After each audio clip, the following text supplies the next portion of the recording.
روک لیا اور فرمایا کہ جاؤ کھجور کی ٹہنیاں کاٹ کر لے آؤ۔ بمشکل کھجور کی ایک ٹہنی کاٹی گئی، پیارے نبی نے اس کے 2 ٹکڑے کر دیے،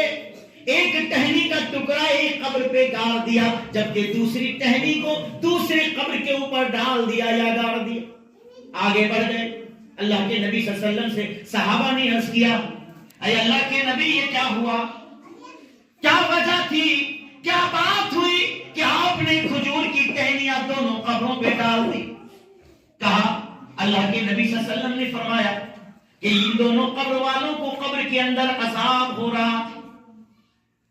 ہم نے محسوس کیا جب ہمیں بتایا گیا، ہم نے سوچا کہ جب یہاں سے ہم گزر رہے ہیں اللہ نے ہمیں جتنا سا اختیار دیا ہے اس اختیار کے نتیجے میں اتنا سا فائدہ پہنچ جائے، میں نے جو یہ ٹہنی گاڑ دی، پروردگار عالم اس معجزے کے اثر سے ان قبر والوں کو اس وقت عذاب میں تخفیف کر دے گا جب تک یہ ٹہنیاں قبر کے اوپر ہری رہیں گی، جب تک یہ ہری شاداب رہیں گی عذاب میں کچھ کمی ہو جائے گی، یہ معجزہ ہے، میرے اختیار میں اتنا تھا میں نے یہ کر دیا۔ صحابہ گھبرا گئے، کہا سن لو کوئی بہت بڑا گناہ نہیں کیا تھا ان لوگوں نے، ہما یعذبان لکبیر، سن لو کہ ان دونوں قبر والے نے کوئی بڑا جرم نہیں کیا تھا، بڑی غلطی نہیں کی تھی،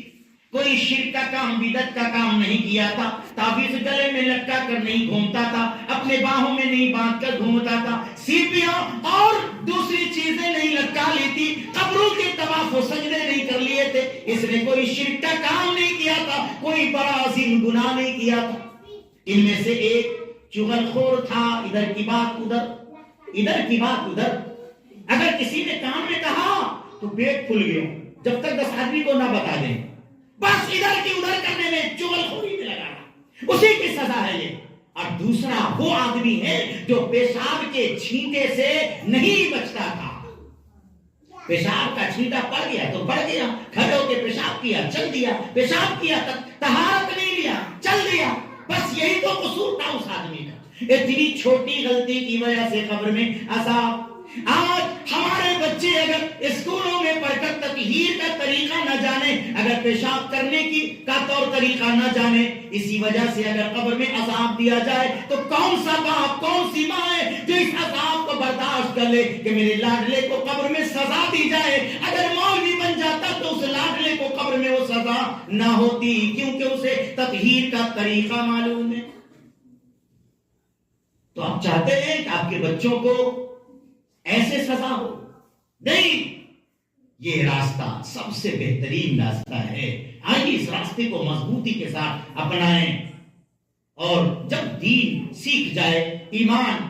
کی شاخیں معلوم ہو جائیں، ایمان اس کے دل میں راسخ و مضبوط ہو جائے، پھر ڈاکٹر بنائے، انجینئر بنائے، کیا فرق پڑتا ہے۔ اور ابھی شاہین گروپ نے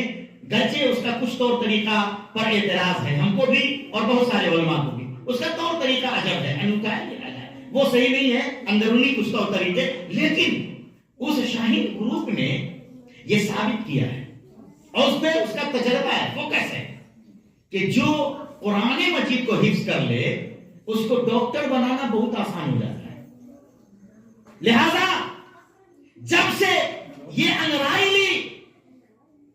مدارس کے فارغین نے اس فیلڈ میں اتنا بڑا جھنڈا گاڑا ہے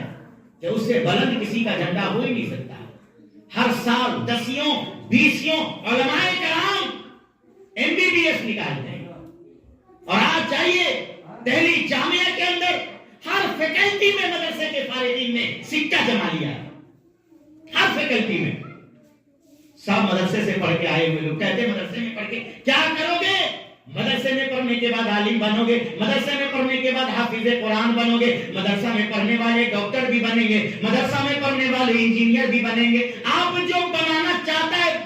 بنا دیں گے۔ نبی پاک صلی اللہ علیہ وسلم فرماتے ہیں ہر بچہ جب پیدا ہوتا ہے تو مسلمان پیدا ہوتا ہے، اس کے ماں باپ اسے یہودی یا عیسائی بنا دیتے ہیں، ماں باپ جیسا چاہیں گے بنا دیں گے۔ اے مسلمان اپنے بال بچوں کو ایمان والا بناتے ہوئے اگر ڈاکٹر بنانا چاہو تو تمہیں کوئی روک نہیں سکتا، انجینئر بنانا چاہو تو تمہیں کوئی روک نہیں سکتا۔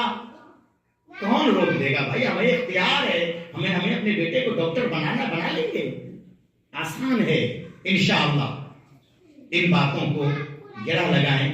اور آج لے کر کے جائیں اور اپنے بچوں پہ آزمائیں. اپنے بچوں کو حافظ قرآن بنانے کے بعد بھیجیں اسلام راستے میں, عالم دین بنانے کے بعد بھیجیں, مولوی کم سے کم چوتھی جماعت تک پڑھ لے, بھیج دیجیے. دیکھیے کتنا بہترین معالج ہوتا ہے, داڑھی والا, ٹوپی والا, سلیقے والا, نماز پڑھنے والا. ایسا معالج ہو تو الحمدللہ لوگ اس کے پاس جائیں گے, دیندار کے پاس جائیں گے, ایماندار کے پاس جائیں گے. سرخروئی دنیا میں اللہ تعالیٰ عطا کرے گا کہ یہ میرا وہ بندہ ہے جس نے دین سیکھا ہے اور آج ہمدردی کے ساتھ معالج بنا ہے.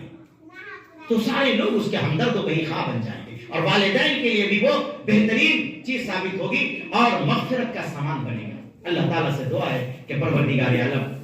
اس ادارے کو یہاں پہ پھلتا پھولتا رکھے. اس میں جو بچے ہیں سب کو اللہ تعالیٰ کامیاب فرمائے, اور جس بچے نے حفظ قرآن مکمل کیا ہے اللہ وحدہ لا شریک اسے اس پہ کاربند عمل رکھے. اللہ سے دعا ہے کہ رب العالمین ہماری غلطیوں کو, کوتاہیوں کو درگزر فرمائے. آمین یا رب العالمین.